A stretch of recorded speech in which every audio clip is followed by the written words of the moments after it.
Hello, welcome to the new episode of our podcast. This is Manu, and we have with us Partho. This time we have a very interesting topic to discuss. Partho, as parents, how do we truly understand our child? How do we approach this question with a view to ensure the welfare and the betterment of our child? I mean, any tips, any suggestions, anything would be great for us to enhance our understanding. So when you say understand the child, you mean in all ways, all aspects, all dimensions? In all aspects, because sometimes we have very narrow view, whatever the school tells us to look at. We look at the scores, we get a report card from, say, the child's school, and we think, okay, if we read the report card, we understand the child. And this is the data we have about the child. I get it. Is this really the right, So are we on the right track? That is not understanding the child. Okay. What you just said, looking at the report card. It's like looking at your medical report and understanding you.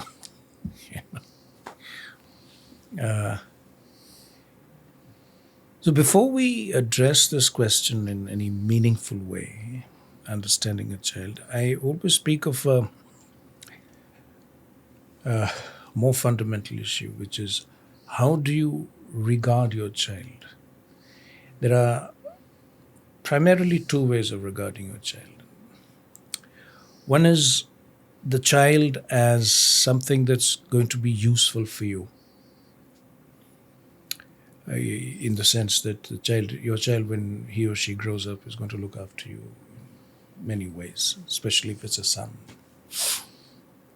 and is going to probably look after things that you have. So generally, the child is going to be useful to you, and then the child is going to be useful to society, whatever that means. So this is the utilitarian perspective on the child. The child has to be useful.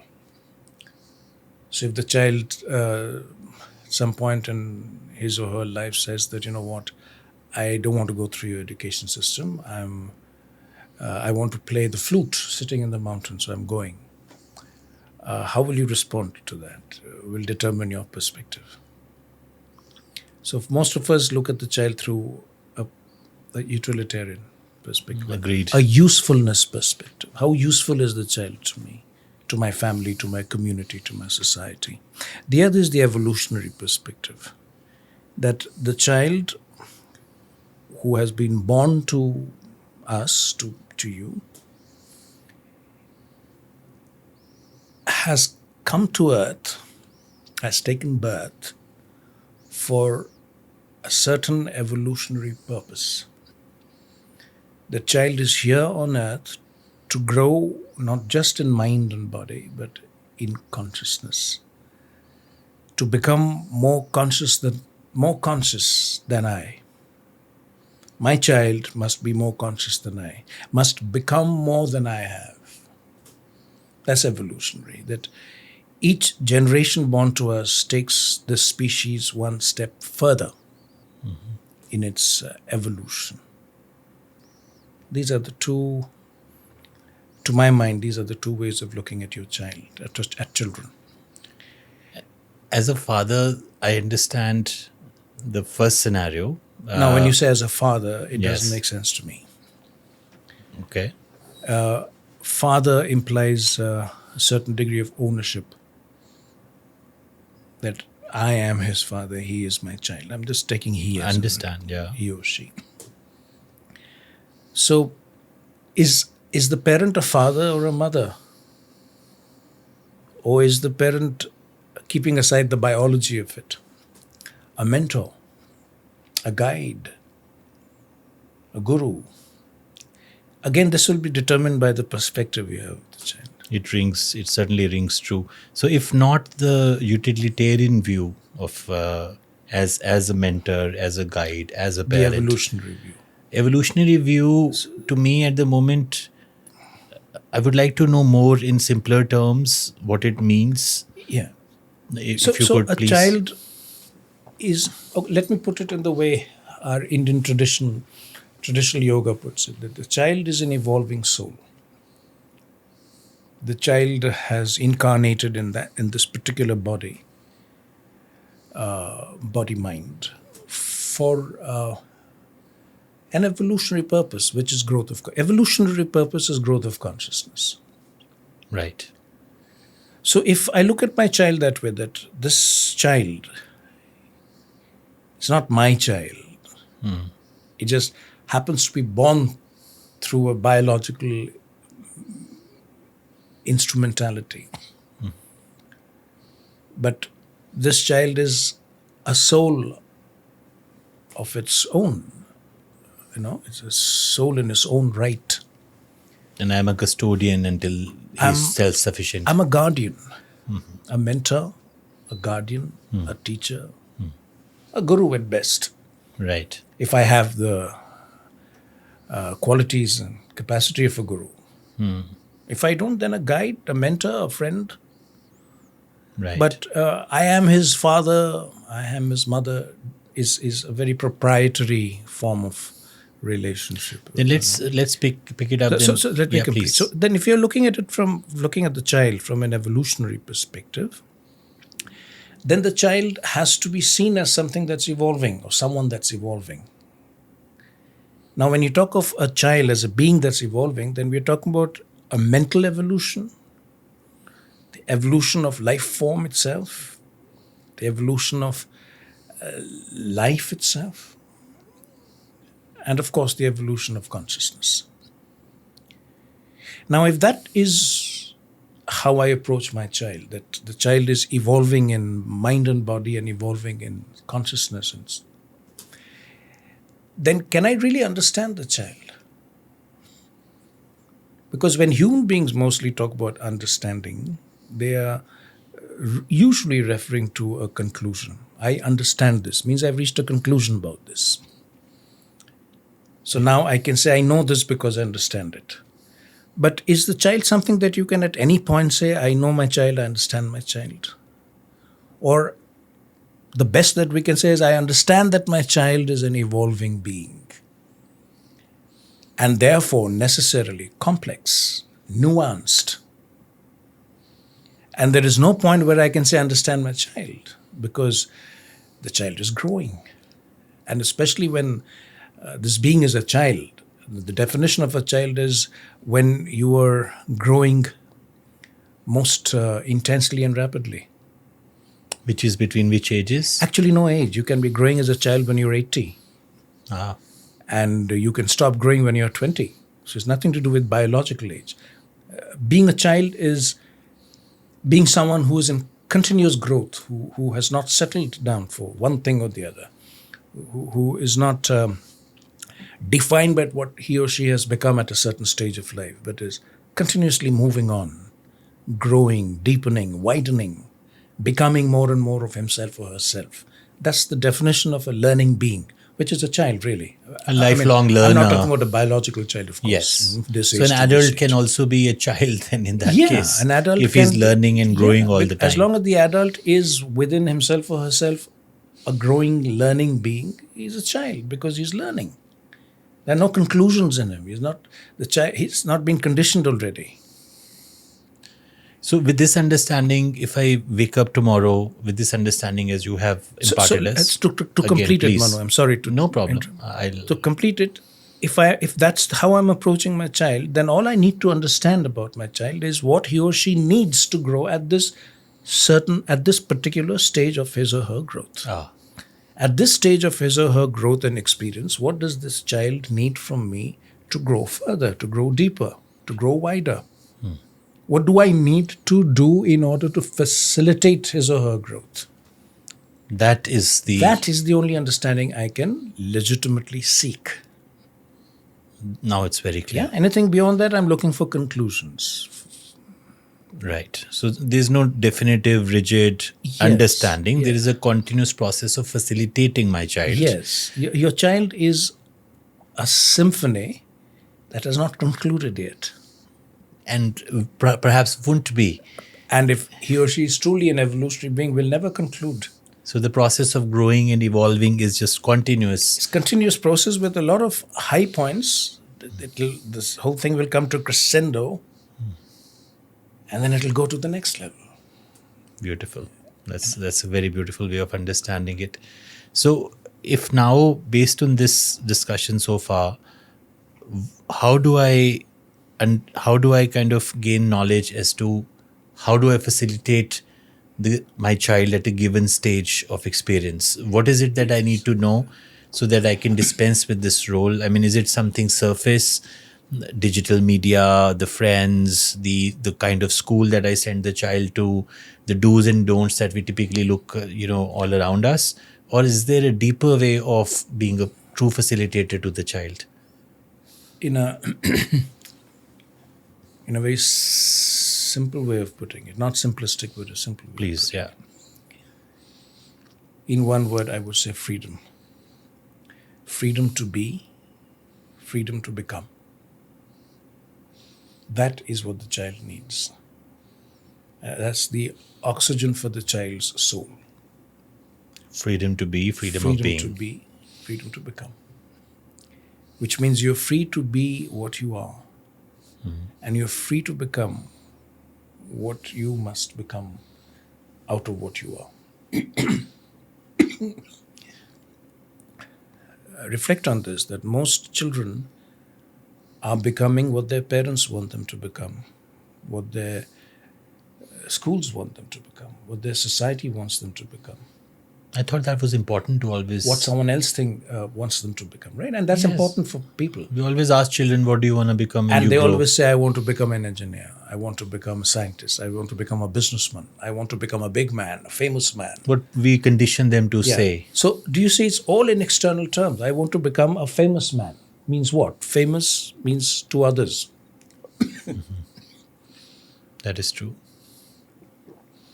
I want to become an influential man. Influence in terms of others. A wealthy man. Wealth in terms of others.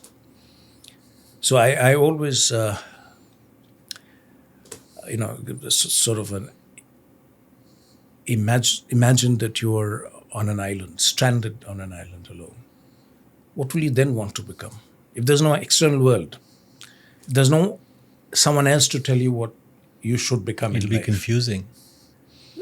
So I wouldn't know what you'll be to- too busy living Yes, to think of what you want to become. that is I true. knew a child once in my school, Mirambika. She was, I think, 8 years old, all of 8. And I was there. Someone asked him, what do you want to become? And she said, I already am. 8-year-old, one of the deepest philosophical statements ever. I already am. I don't have to become something. It's almost like she's thinking that, do I have to become a different kind of animal now when I grow up? No, I already am all this. And that is the truth. You already are. Your complete potential of human existence is already contained in what you are. The bud contains the flower. The seed contains the tree. You just have to allow the seed to grow into a tree. And what do you need to do for that? If you go for the analogy of the tree, you need to make sure the soil is right. Soil means the environment in which a child grows. That must be right. Later on, we can go into what that is, right environment. But the environment must be conducive to growth. That's where the freedom to be will happen. Otherwise, if your environment is constricting or limiting, then where's the freedom then? So soil is the environment. Then you need light and air. The seed, the plant, the sapling needs light and air to grow into a beautiful tree. So to grow into a beautiful human being, you need the right kind of light and air. What is that? Light is illumination, understanding and knowledge, not knowledge derived from textbooks or from authorities, but knowledge that comes to you from your own living soul, that tells you what life is all about and how you must live moment to moment. That knowledge that comes from your soul is the knowledge that our system, our traditional Sanatan system has always sought. It has Right. always talked about learning that comes from within. the knowledge that comes from within. So that's the light, illumination, light, understanding of life itself, of being and becoming. And the air is what you breathe, what you leave out, and what you take in. That's the continuous process of existence. You don't put an end to the process. It's a process. Breathe in, breathe out. So it's not that you have now learned this, now stay with this. That's what we parents tend to do. Yes. But no, there is no fixity in life. It's always a breathing in and a breathing out. So you have learned this today, you have understood it, assimilated, now breathe out. Let go. The past is gone now. It's become part of you. You've assimilated it. Now breathe in means breathe in the future, the possibilities. Do you see what I'm saying?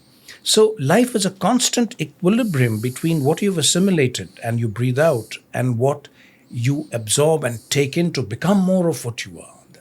Breathe in, breathe out, breathe in, breathe out. That is what gives you freedom of being and becoming. If you can give this to your child will blossom into a beautiful human being. If you could just tell us, how do we kind of practically see this? So a good environment, I believe you're referring to the kind of home environment that we build for the child. Is that based on the right foundation and the... Three things. Yeah. No judgment. And it needs to be understood. But if the child has made a mistake, said a lie, There are no stolen something... mistakes. Mistake is a thing in the human adult mind. I very much would like to understand someday in my life what is a mistake exactly. Are you talking about error in calculation? 2 plus 2 equals 5? Well, that too is not a mistake. As any profound mathematician will tell you, in some order of numbers, it's not a mistake. So, what most adults consider a mistake, as an educator, I consider a turn to learning what it is and what it is not. This life consists of a thing which is and a thing which is not. Asat, Sat. This is what our existence is all about. So mistake That is which actually is, a learning. that which is not. When you learn that which is and that which is not. That makes To sense. know that which is and to know that which is not.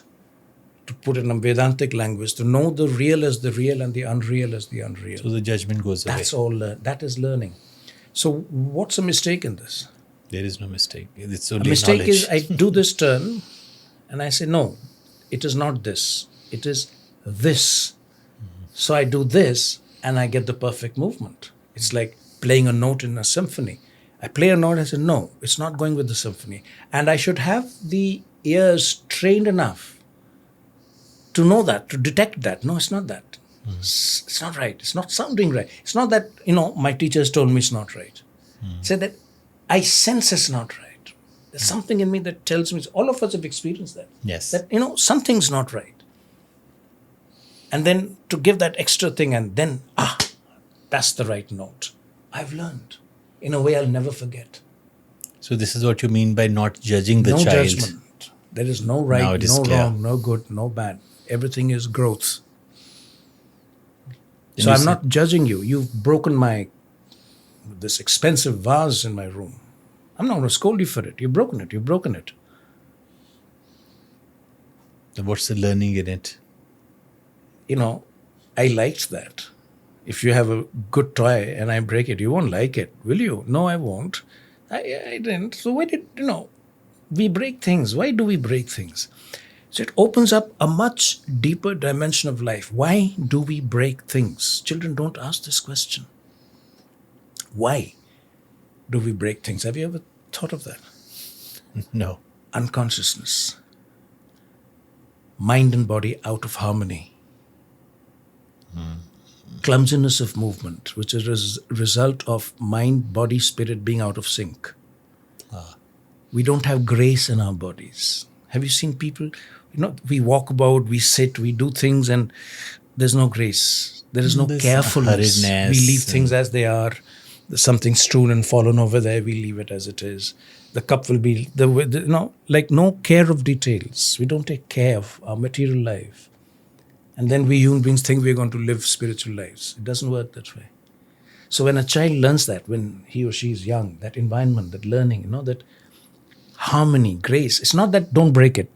bring harmony and grace and sensitivity to the mind and body, to your movements. And one day will come that you'll be incapable of breaking anything at all. You'll be a master handler. You will, it's like, no, people who have you seen circus? They will juggle 5, 6 things at one go and nothing will fall. Why? Harmony. Because they have Mind- trained their mind body body systems with system, sheer yes. concentration and harmony. Why can't our children learn to do that? This They is can. beautiful. We don't teach them that. Just Why? the breaking Because we of a bring up, vase. don't break it. Yes. Oh, hello, that's easy to say, don't break it. Can we go into the reasons why people break things to begin with? So you see, at every opportunity of learning, we can open deeper dimensions of human existence and growth It's to clear. our children. So that's just one example. No, There's no, so many. I mean, we can go on absolutely. talking about this for. So no judgment was Ours. one condition. So no judgment comes from this, that there is no wrong. I don't need to scold you for anything at all. So if I don't judge you, I'm not here to scold you. I'm here to go deeper into anything and everything that you do. I hit my friend. Fine, nothing wrong with it. You hit your friend. Cool down, chill, relax. Then the child relaxes, gets in a better mood. Then I talk to the child. Why did you want to hit that child? Do you also like being hit? So you see, there's a process, a dialogue that begins. A dialogue which includes self-reflection, introspection, role play, imagination, putting yourself in the other person's shoes, empathy, and all that. And then leave the child to work it out. And bring more sensitivity and care and compassion and largeness of being to the child. And one day will come that he or she will be incapable of violence. Incapable of violence. The true non-violence. It's an opportunity to learn so many qualities of human existence just by so this many qualities. act. So human qualities. In terms of qualities that we have, each one of us, it's divine. We have all the divine qualities in us. Nobody brings it out. Nobody draws it to the surface. And who will draw The a child's teachers, divine the qualities parents, to the surface? mentors. Parents. And how? Not by sitting in a classroom or giving a lecture to your child, but when the child hits another child, that's the opportunity to bring wisdom, grace, generosity, compassion, love to the child. A golden opportunity. What do? Oh, you must never hit another child. Da, da, da, da, da, da, da. And the child feels so small. And, oh my God, I've done something wrong. Depending on what the child, how the child wants to hook you. The child might, oh, I've upset my father. I must hurt 3 other kids. Because children want to hurt you because they've been hurt. So now the child will become more aggressive. Depending, Yes. So but what I'm saying is, the opportunities that life brings to us as parents and as children, moment to moment, are enormous. Only if you're looking at a child through the evolutionary perspective, that he's here or she's here to learn and to grow into wider, deeper, and higher human beings. And understanding my role as a mentor One or a who facilitator facilitates this process. Absolutely. rather than this is my Yes. child. Yes. How can he be of use to me or to the society? Imposing my narrow understanding on the And whole. how to do this is for you to stop judging yourself first. We make our lives perfectly miserable because we are judging ourselves all the time. And 9 out of 10 times, when we are judging ourselves by somebody else's standards and values. We haven't even actually learned to judge ourselves by our own standards and values. So first we have to stop judging ourselves. We have to look at ourselves as evolutionary beings. How many of us do that? Very few. Very few. Most of us are already concluded beings in our own minds. We are conclusions that life has already arrived at. That rings true. Yeah, it rings, doesn't it? I mean, most adults I know are in their own minds, they're concluded beings. Life has already concluded them. So if I wanted to achieve something and I couldn't, and I judge myself that I've been incompetent about something or not good enough at achieving something, then how would we apply this non-judgment to one's own self? So we have to examine the things we want to achieve in life. Again, I find very few adults do that. Have I, as an adult, inquired into my own aspirations and desires, ambitions. I want to be this, I want to achieve this in life. Where does that come from? Do I really want to achieve it, or is it my father or my grandfather who has put it into my head? Where has it come from? Often conditioning, We early have to look into that. childhood, Again, our adult children haven't conditioning. been taught to look into it. When I say taught, I mean, Yes. you know, Yeah, many of us have no clue. We have never investigated We the goals haven't. or ideals that we set for yes, ourselves. yes. It might just be a product of the system that we are part of. So these are the ramifications of not judging. Which you said was you said three First, ways the first condition to is build not a judging. conducive Yes, environment. yes. So when you One- don't judge, two things happen. No fear develops in you. Because there's no one to reprimand. Everything is an opportunity to learn. Yes, and you're not being judged. So what are you going to fear? And then the problem of insecurity goes away Yes. because I'm secure in That the myself. third, when you have no fear, the third thing that happens is there's no need to pretend. Pretension drops. Imagine that. A child growing up without the need to pretend. And then a fourth deeper thing, there is no shame or guilt in the child. Imagine that. A child growing up without shame, guilt, and fear. What a beautiful being that would be. It would be blossoming. Every experience will be an experience of opportunity, learning, growing, because there's no fear, no guilt, no shame. Imagine human beings without guilt, without fear, without shame. What beautiful beings we'll be. But we don't reach that. We remain all our lives some pathetic, Entombed in our wrapped narrow up. vision. Yes, something pathetic. Sometimes I feel most of humanity should go to some divine psychiatrist. Whatever. I mean, few of us come to that blossoming, natural blossoming of being, and yet education is for that. This whole beautiful thing of parenting is for that. But we parents don't understand parenting. We think of parenting in terms of judging, controlling, manipulating, and achieving. And defining the path for our child. Yeah, because everything is about achievement. You feel you're a good parent if you feel that your children have achieved something. In the eyes of society, again, if a child achieves something of his or her own, I've learned to play the flute perfectly. Most parents will die, but what good will that do to you? Okay, keep it as a hobby for heaven's sake, but what good will that? What We good operate will from that the do to fear you? that how will the child get the food and shelter because Yes. playing flute doesn't pay you. Absolutely. So we still haven't outgrown our animal stage. Survival, food, and shelter.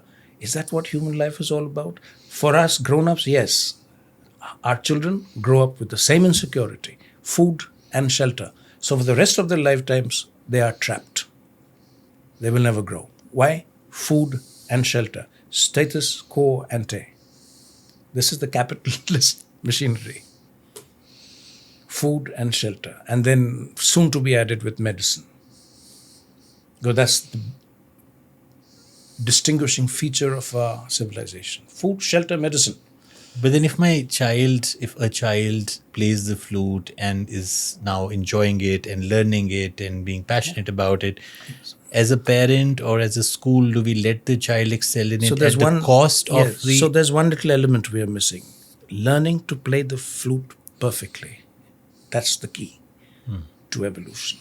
Whatever you do it perfectly. I'm here to help you attain that perfection. That's the only thing in life that needs to be attained. Not wealth, not power, not influence, not property, none of this. Perfection in what you do, perfection in what you are. Achieve that, you're an evolutionary being. But how will this help the child sustain his The adult child years grows commercially? up with you I've just finished it starts so small, but dinner is finished. Hey, I can see crumbs there. Dad, crumbs. Somebody will come and clean. No, that's my job. I finished that food. It's my job to, and I don't want you to do it. I will do it. And the father does it. This cup, I finished the water. I have to keep it back in the right place. Clean it. Oh, there's a smudge left. Well, let it be so. No, no smudge. I have cleaned this cup. You can't find a single smudge anywhere. I will clean it. So the child sees what care. The child doesn't see, for the child, excellence, perfection, things don't do. What the child sees is infinite care. How carefully my dad is doing it. How carefully he keeps it. Demonstrating the quality You're being it. rather than instructing My it. dad has just left this place. How beautifully he's kept. Whoa. How beautiful everything is kept. And this child grows up with that same sense of beauty and harmony and care. That is what I mean by, we call it a psychic environment. That's an environment in which the psychic comes forward. Now, we won't go into what the psychic is, but what I mean is, that's Living the qualities you want your Yes. child as a parent to imbibe. Yes, father and mother living the quality. You have a disagreement. Every father and mother will have a disagreement. How do you handle the disagreement? Do you create a ruckus because you can't control yourselves? Or do you do it like beautiful harmony, beautiful symphony? There are ways of disagreeing. There are ways of argument. You can argue, you have no control over your emotions. Voices are raised and shouting and all that happens. Or you can argue like Socrates. How used to argue with him? He came home late and his wife gave him a firing, and he stood there and, smiling. Yes, I know, I went wrong. And she got so upset she threw a bucket of water on him. And he smiled. He said, after the storm, I was expecting the rain. So what I mean is humor. I have met so many parents. I was an educator. I've met so many parents. I've hardly gone homes where I've met parents with children where I've seen humor. There's no humor in Indian households. I don't know about American or British households. I haven't spent much time there. But Indian households, I would always end up telling the parents, please, can you bring some humor into your household? Can your children grow up with the humor? Can they learn how to pun when they're kids? Teach them how to pun. You've given them a lesson that no school can. It needs intelligence and punning, and you need to look at life in another way to pun. And to pun with your dad and mom, the greatest experiences possible in childhood. Witticism, that turn, the sense, something serious is happening and you give it a turn and you start laughing about it. You cannot have a richer growing experience with your parents than that. Right. And all this goes into the kind of environment that you were speaking Yes. about. Yes, a happy environment where the parents are happy. They are celebrating life. Most parents I've seen, it's like they're carrying the burden of the universe on their shoulders. What do you expect your children to Yeah, grow they're into? rushing, they are fulfilling whatever their goals Yes. are. Not their goals, somebody else's goals. Somebody else's Everyone goals, is their fulfilling someone employers. else's goals. Do So you see being the a humor part of in the that? part of the machine as opposed to Yeah. living freely. And then we can't be doing that ourselves and expect our children Right. not to Yes. grow up like that. So when your child sees you celebrating life, she will celebrate life. Yes. What else can she do? So the three things you mentioned about building the right environment, providing the right environment. Yes, no judgment, which will lead to no fear, no guilt, no shame, which will lead to harmony, fearlessness, and true blossoming of the soul. Right. Because then you're free. There's no fear of punishment. There's no fear of being scolded. There's no fear of being told what is right, what is wrong. If all that is not there, you don't need to pretend. If this whole thing of pretending goes, I think a chunk of falsehood that all of us carry in our lives is gone. Then I don't Because need pretending is to, I don't need to pretend insincerity. with you. Pretending- Manu, I don't like what you're doing. And I'm still your best friend. And I'm your best friend because I can tell you that, I don't like it. And you're my best friend. So you can say, hey, it won't happen again here. The best possible relationship between two adults. But how many of us have that kind of relationship? We are pretending most of the time. We are pretending, for heaven's sake. We pretend to our own spouses. Forget about the others. So that's it. That's what I'm saying. Non-pretension. Right. non-judgment, non-fearfulness, non-pretension, non-hypocrisy. These, no double standards, no hypocrisy, nothing. No thing about good manners and all that. You are what you are, and you have the courage and the humility to be what you are. It needs profound courage and humility to be what you are, completely, fully, without compromise, without dilution. That's the kind of children we have to bring up if we want the human species to change. So, our starting point, if I may, was the journey that we embarked through this discussion about how do I understand my child. And then you had helped us understand. You had helped us understand that there is no understanding of the child, but there is facilitation of the evolution of the child. Understanding And of the processes. of the processes. And the step one to enable that is to create the conducive environment, Yes. which we have just discussed.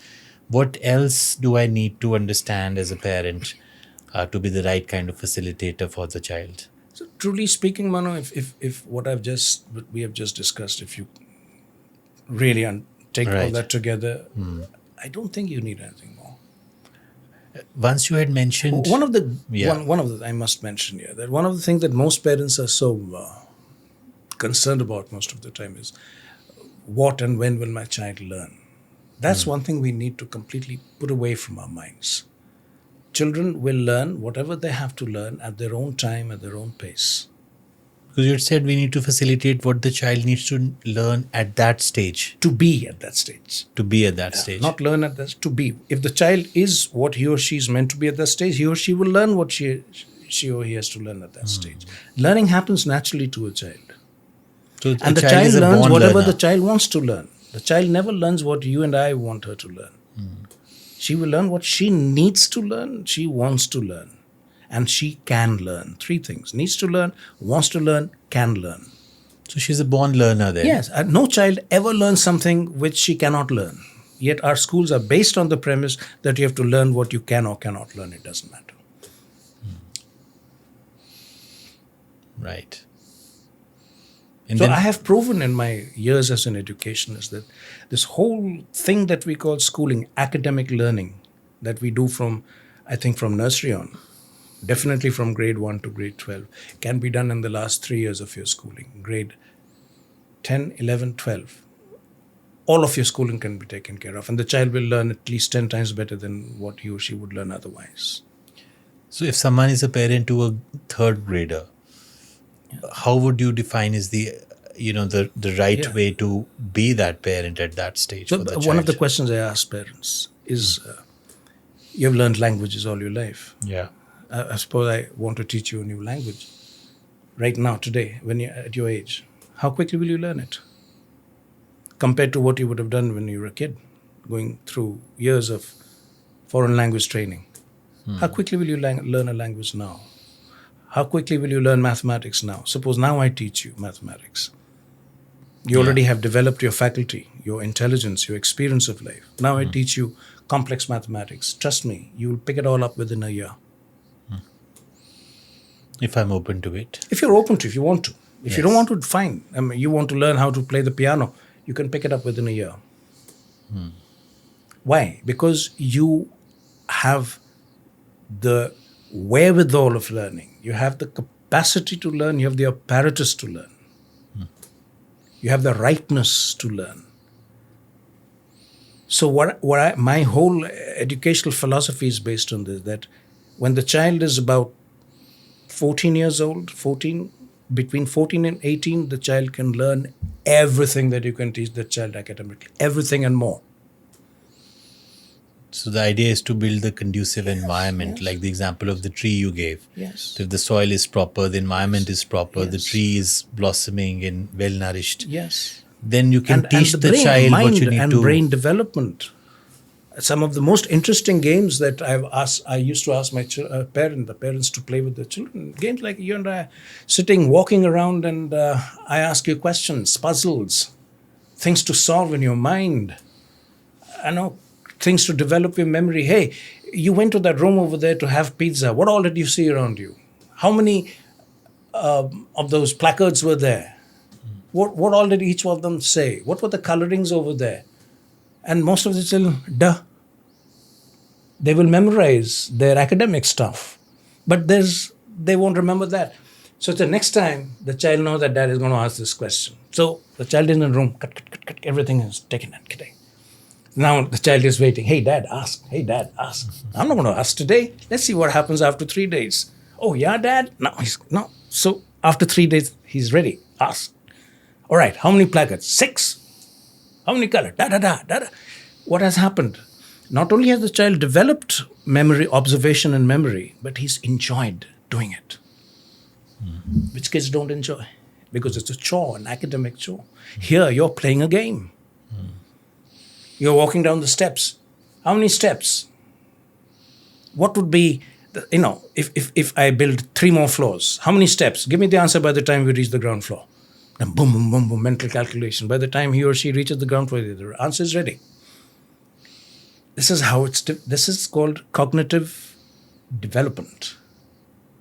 The brain developing. And now, when you've taken the child through all this, at the age of 15, 16, teach him algebra. He'll pick it up like that. You won't believe it how fast he'll pick it up. And where do you see the current schools failing Everywhere. To provide I this didn't kind even of an environment? Allow you to complete your question. Is that obvious? It's failed just about everywhere. Because they have a clearly defined structure, a curriculum, there's Yes. mathematics, there's True. the languages, True. there is the games and the co-scholastics. So I have some simple questions to ask in this matter. How many physicists have you produced over the last 20 years in India? From India, hardly anybody. Nobel caliber physicists. None. I know we produce some economists. Economists we have. Only 2. They also went abroad to study. And whatever study they did, whatever work they did on which the Nobel Prize given was not India. Yes, perhaps we're not producing the thought leaders that we should be. Literature. How many can you name? Last 20 years. World ranking. Best Olympic caliber sportsman. How many? But we have produced a few CEOs of global firms. I will refrain from commenting on that. For me, producing CEOs is, that joke about cannibals in a company eating up senior management people and nobody misses anything till they eat the janitor and then there's chaos everywhere. The janitor is more useful than the... And they say, why the hell did you have to eat a janitor, for heaven's sake? Could have gone on eating senior management. Nobody would have missed anything. So you're saying for humanity's growth, the Nobel laureates or any achievers in the field of literature and music and the arts. And arts, music, sports. Yes. These are evolution of humans so rather show than me merely some becoming a good, CEO. in the last 10 to 20 years, just count, you'll be able to count on your fingertips. So if our schools, so many of our schools and universities with so many of the structures are doing so much of this, then how do you explain this discrepancy? So what I'm saying is we teach them mathematics. We don't teach them how to think mathematics, how to be a mathematician. They can be a good student of mathematics, but to be a mathematician, no. They become good students of physics, but a physicist, a scientist, no. They learn how to read literature and write exams on literature. But to be a poet, a writer, a thinker, no. So just a functional knowledge we are imparting. A superficial functional knowledge. But no depth, passion, a lifelong journey to take that field of work to its heights. That is not what we are delivering. Absolutely. No depths. And that's what happens when you have a system. No depth and no width. And that's what happened. That's why our education system is so pathetic all the way through from pre-primary right up to university level. Where is the original thinking? Show me. Listen, demonstrate some unique original thinking in those who are coming out of our universities. Hardly any. Right. Okay. Well, on that note, somewhat depressing note.